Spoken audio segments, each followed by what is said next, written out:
Pyrénées-Atlantiques. Bonjour, je m'appelle Émilie Bernadet et je travaille au château de Montané. Montané, c'est la limite des Pyrénées-Atlantiques, c'est quasiment au niveau des Hautes-Pyrénées. On est le dernier village dans les Pyrénées-Atlantiques.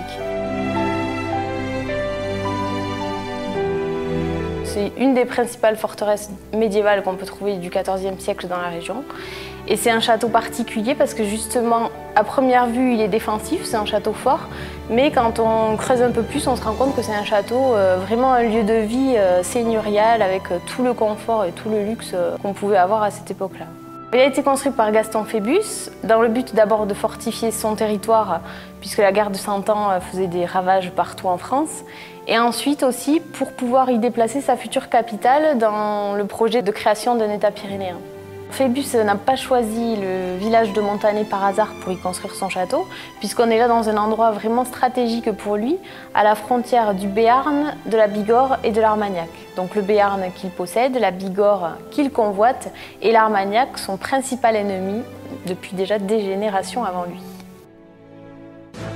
C'était quand même un grand château. Habituellement, dans les châteaux du Moyen-Âge, les fenêtres sont plus petites, donc des châteaux plus sombres.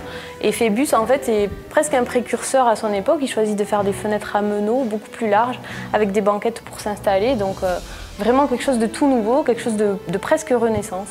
C'est un château qu'on voulait très impressionnant, surtout avec le donjon. 40 mètres de hauteur, c'est le plus haut donjon du sud-ouest.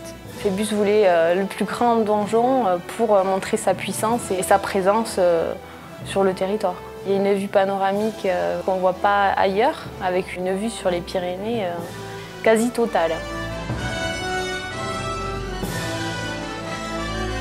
Le château était destiné à devenir capitale et à devenir la future résidence de Phébus. Dans les faits, en fait, il a été occupé par une garnison de soldats et Phébus n'a jamais pu venir vivre ici parce qu'il est mort avant que le château soit terminé. Après Gaston Phébus, en fait, le château a très vite perdu de son importance et il est passé de main en main et jusqu'à être revendu au début du 19e à un entrepreneur en démolition qu'il a racheté simplement pour le démolir et revendre des matériaux dans les environs.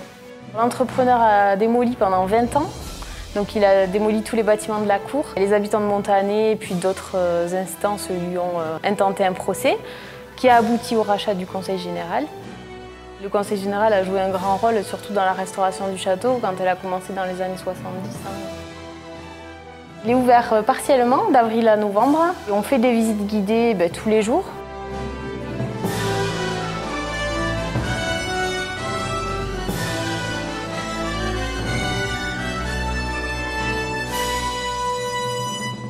Aqui, no patrimônio, é dominator.